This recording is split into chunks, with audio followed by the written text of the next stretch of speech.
Le matin d'été promettait une journée ensoleillée, et comme à chaque fois dans ces moments-là, les rues de la ville se remplissaient de gens sortant pour une promenade. Les garçons jouaient au football, les femmes discutaient des dernières nouvelles près du magasin, et les hommes travaillaient dans leur jardin, préparant leur voiture pour le week-end. Dans la rue, devant une vieille maison bien entretenue, se trouvait un pick-up rouillé, un véhicule qui était depuis longtemps devenu une partie intégrante de la cour des voisins. C'était le pick-up de la famille Sanderson, des voisins plutôt en difficulté avec lesquels David Martin, un policier, entretenait des relations tendues. On les voyait souvent en pleine dispute familiale, mais malgré cela, David essayait de ne pas s'immiscer dans leur vie privée. Cependant, aujourd'hui, tout était différent. Les deux garçons Jérémy et Tavion, les enfants des Sanderson, avaient trouvé une vieille voiture dans la cour laissée sans surveillance, et, comme souvent avec les enfants, ils avaient décidé d'en faire un terrain de jeu. Ils n'avaient pas envie de rester à la maison, et le pick-up leur semblait être l'endroit idéal pour s'amuser. Les garçons s'assirent dans la cabine et commencèrent à jouer, s'imaginant au volant. Avant de continuer, abonnez-vous à la chaîne et dites-nous d'où vous venez. Voyons jusqu'où cette histoire peut aller. Dès qu'ils commencèrent à rouler dans la cour, la route qui menait de leur maison descendait en pente. Pendant que Jérémy et Tavion étaient absorbés dans leur jeu, ils ne remarquèrent pas que leur pick-up avait commencé à rouler sur la route. Le véhicule prenait de la vitesse, et, sur une petite section de la route, les enfants comprirent que la situation devenait sérieuse, ils se retrouvaient directement sur la pente menant à la rivière. David, passant par là, aperçut une scène qui attira immédiatement son attention. Le pick-up se déplaçait, mais il n'y avait pas de conducteur. Il accéléra, se dirigeant vers la voiture pour vérifier si quelque chose était arrivé à ses propriétaires. Mais à un moment donné, il comprit que les enfants étaient dans la voiture. Il savait que c'étaient les Sanderson. Il ne s'attendait pas à ce que de telles choses arrivent à ce couple, mais ils étaient clairement en difficulté. Quand David vit le pick-up descendre la route et comprit que les enfants étaient à l'intérieur, son cœur s'emballa. Il comprit immédiatement que s'il ne réagissait pas à temps, tout pouvait se terminer en tragédie. Il alluma la sirène et accéléra, espérant que les enfants auraient suffisamment de temps pour sortir, s'ils comprenaient le danger de la situation. Mais tout ne se passa pas comme prévu. Jérémy et Tavion, voyant la voiture de police, paniquèrent.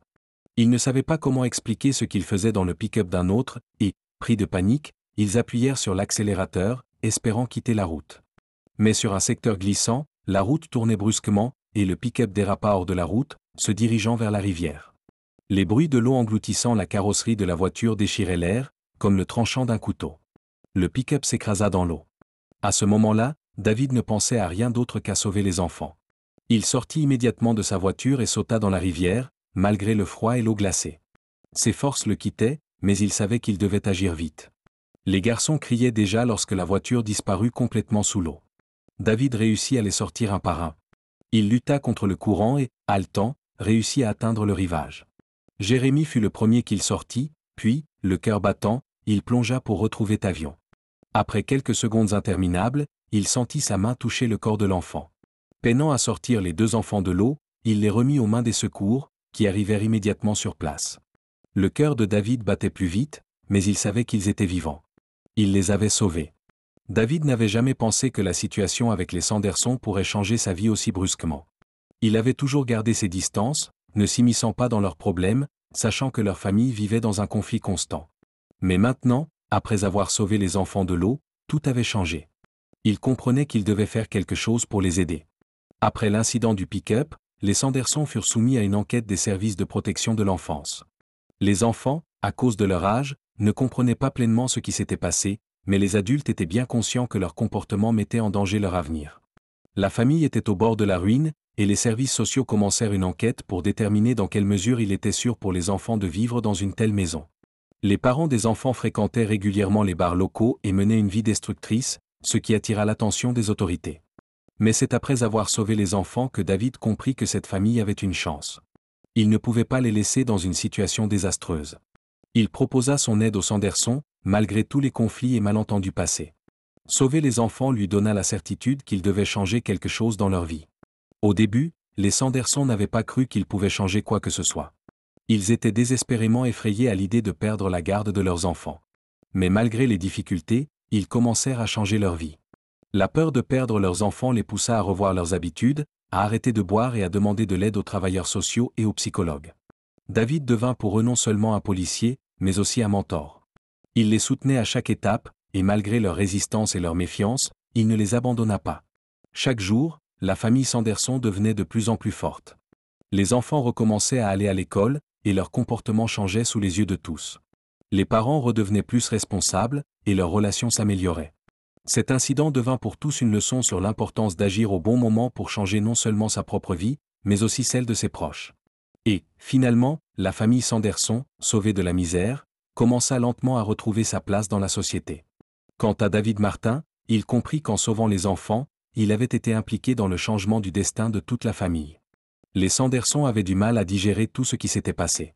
Après que David ait sauvé les enfants, leur vie, qui semblait autrefois stable, semblait s'être effondrée en un instant.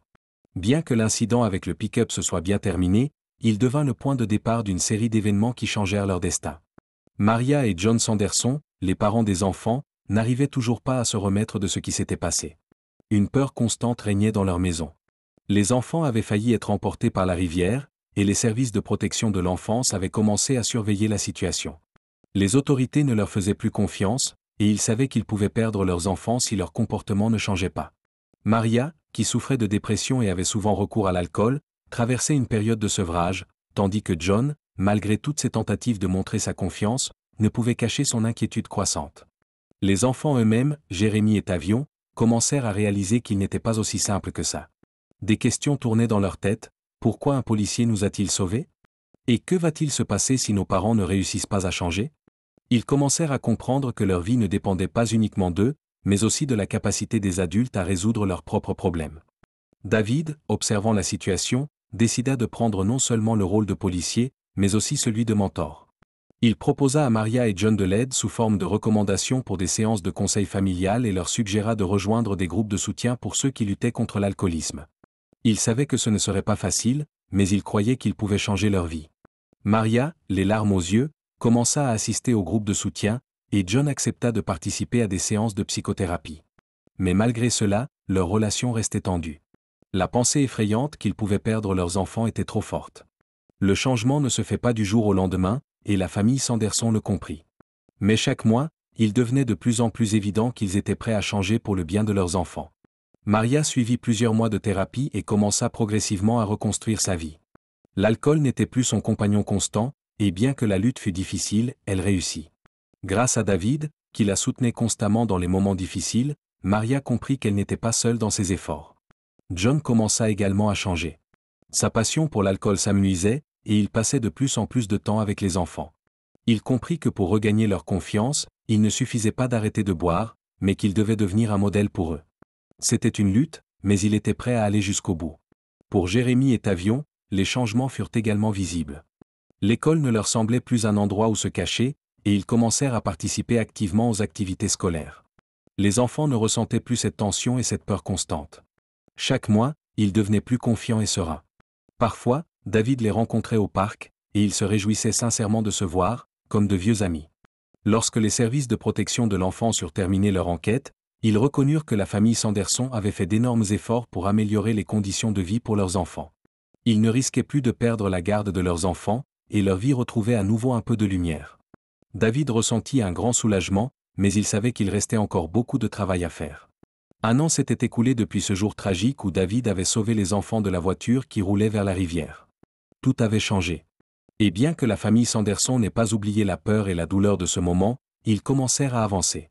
Mais, de façon surprenante, l'aspect le plus important de ce processus devint la réconciliation. Au début, ils ne savaient pas comment établir de nouvelles relations avec David. Après tout, il n'était pas simplement un policier, il était leur sauveur, l'homme qui avait ramené leurs enfants à la maison, mais aussi un symbole du fait que leur vie n'était pas aussi parfaite qu'ils l'avaient cru. Avec chaque mois, les relations devinrent plus confiantes. David n'aurait jamais imaginé qu'un jour la famille Sanderson l'inviterait à dîner, et qu'ils s'assieraient tous ensemble autour d'une table, discutant et riant comme de bons amis. Ce n'était pas simplement un merci pour avoir sauvé leurs enfants, c'était la reconnaissance que leur vie pouvait vraiment changer.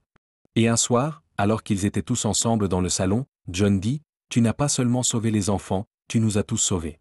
Nous étions brisés, mais maintenant, nous sommes de nouveau en route.